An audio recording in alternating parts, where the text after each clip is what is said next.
future is now. Hi, everyone. Welcome to the next episode of the Future is Human podcast. And in this episode, I would like to talk about being human while helping people go through change. And obviously, as leaders, we can lead change. I wrote the book, The Art of Change Leadership, in 2015. And in that book, I shared, models and processes and ways to lead change in a way that's going to be effective and productive and helpful for people. And I actually shared some content in that book from Dr. Donald Epstein, who gave me permission to share it, around energy and around that really there was some human elements in that book when I talked about change and how we need to deal with change. But now what we're finding, and it's 2024, companies are going through massive change. Some companies are still going through technological change, digital transformation. And what I'm finding with my clients is the logical part of change, the actual process of making change for the technology transformation. That part's obviously quite straightforward.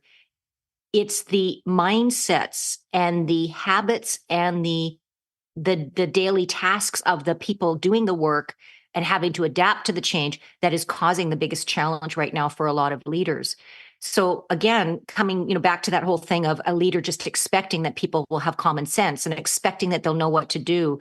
And especially with hybrid, where some workers are in office and some are working remotely, that whole dynamic of expectation of how people will get the work done, I think is causing a lot of leaders more frustration than they want to have. And so the answer to that is, whether somebody's in office or whether they're virtual, having that human to human, literally focused conversations around how they do change, I think, and I know because I've worked with clients with this, is the secret to getting everybody to come along with where you're going with your change, whether that's digital transformation, whether that's a merger, whether that's a downside, whatever the organizational situation. It's looking at the change from an individual human perspective.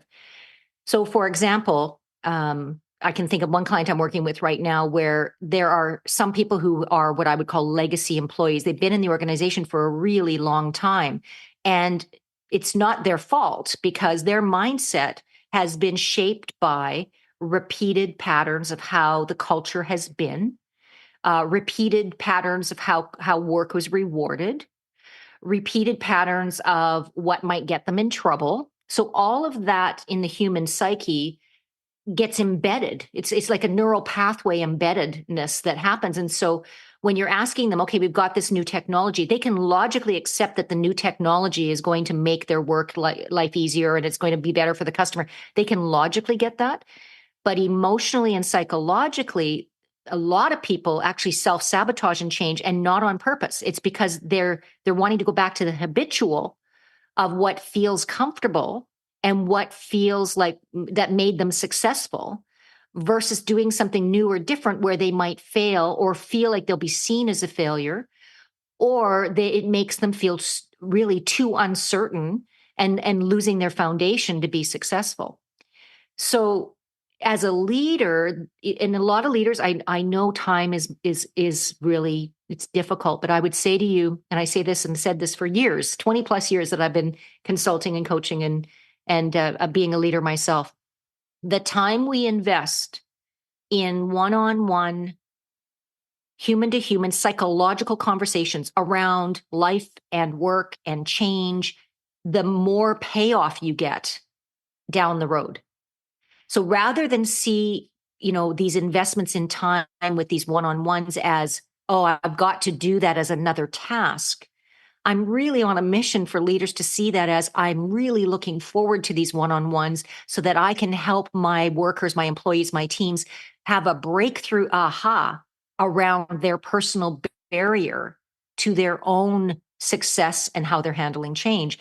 It's just a switch of mindset. One is task and I have to do it. The other is I eagerly want to do it because I know there's going to be a payoff for that person and their development, and overall for me and for the team.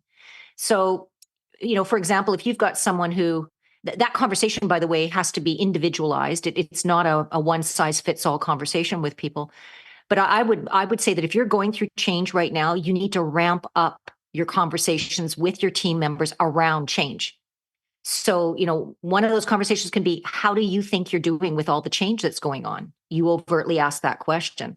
Well, a lot of people say, I think I'm doing great, or I'm doing fine, or, but then you want to dig a little deeper. Okay, well, I know that in the previous system, you were really good at it. What are you finding difficult about the new system? What do you need help with? What are your roadblocks to being more successful? When do you feel successful with this new technology, using technology as an example? So, coaching conversations are really about new questions that they may not have heard before, or that they're not expecting, that causes them to have to be introspective around, oh yeah, why do I keep doing it this way? What's really going on? And then having this exploratory dialogue around, well, what can we do to change that? Would a reminder help you with that? Would, partnering with, Susie Q from, across the country, and having her wisdom to support you, would that help you? Would it help you for me to spend half an hour a week with you? So it's really about resourcing rather than expectation. You can see that expectation as a leader is a trap, because we expect people. And the number of leaders who say to me, well, I just expect that he or she knew that. It's like, well, that's an assumption. And it's actually setting people up for failure, including yourself. So as leaders, we want to be crystal clear. We want to out the elephant in the room. We want to have these conversations on a consistent, regular basis, from the spirit of helping, of acknowledging and increasing awareness around how we each do change. So, as we get into 2024 and the pace of change is going to continue, I want you to think about this for yourself as well as a leader. We all might think that we're really good at change, but then we become stuck or fixed in what we do. And I'm actually guilty of this, because actually just now I'm looking at changing our CRM system, and I'm looking at, I'm doing, I know some of you are going to be like, okay, Cheryl, late to the party, but, doing self-service calendar selection for my clients, like a lot of things that I've resisted doing because of the time it would take to set them up, but also because I'm not familiar with them. So, I wouldn't feel effective at them. The existing CRM, I know it, the customer relationship management, I know it. I've had it for a number of years, but it's no longer working for what I need. So now I must make the change. So then I had to self-examine and go, okay, what is it that's holding me back, or why am I holding on to this? And it really came down to investing the time, being uncomfortable with the change, the fact that I'm going to have a few months of adapting to the whole change. All of those realities came to play. And then I had to remind myself, wait a second, the payoff of this change will be faster, better, stronger, automated, easier, allowing me to free up my time for the high quality, high value, human to human conversations and clients that I have. So in this episode, it's really about looking at change through that human lens.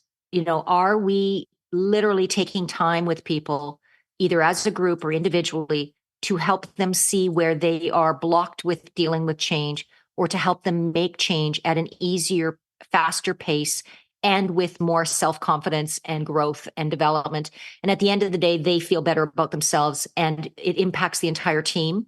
And you as a leader feel better because your team becomes more effective as a whole. So, human change. That's this episode of the Future is Human podcast. Take care.